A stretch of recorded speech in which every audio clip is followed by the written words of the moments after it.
In the early 1900s, an event known as the Tobacco Wars erupted in western Kentucky and in Tennessee, as small family farmers rebelled against the monopoly like practices of the American Tobacco Company, which had driven the price of tobacco down so low that families could not support themselves. In response, farmers formed the Planters Protective Association to collectively withhold their crops and demand fairer prices. When some families did not join this union of farmers, a militant offshoot known as the Night Riders emerged, donning masks and riding by night to intimidate non cooperative farmers and destroy tobacco warehouses.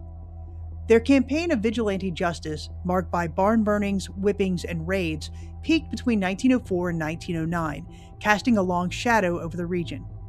Though their actions were rooted in economic depression, the Night Riders' violent tactics sparked national attention and eventually led to federal antitrust action against the tobacco companies, helping to dismantle its monopoly by 1911. However, some semblance of these vigilante tactics remained in rural Kentucky, when in 1920 a tobacco chute was burned in Mayfield and Night Riders were suspected. At that point, members of the Lawrence family and the Drew family, who were related by marriage, testified before a grand jury regarding their belief that the Night Riders were responsible for the raids.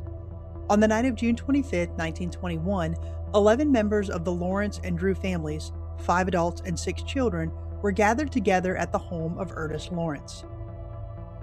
Neighbors heard screaming and shots and then saw fire coming from the house. But by the time the neighbors arrived to help, the roof of the house had collapsed and all 11 people inside were charred beyond recognition. Based on evidence found at the scene and on the bullet and stab wound injuries that were found on the bodies, the coroner classified all of the deaths as homicides. Numerous theories emerged as to who committed the mass murder, from the Night Riders to Ernest Lawrence himself, but no clear leads were ever established. As very little remained of the bodies, all of the bones and ashes from all 11 victims were collected together and put into a single coffin and buried in a single joint grave in Maplewood Cemetery, with the headstone serving as a haunting reminder of this tragic event. As no one was ever charged or prosecuted for the crime, the Lawrence Drew mass murder is considered Mayfield, Kentucky's oldest unsolved mystery.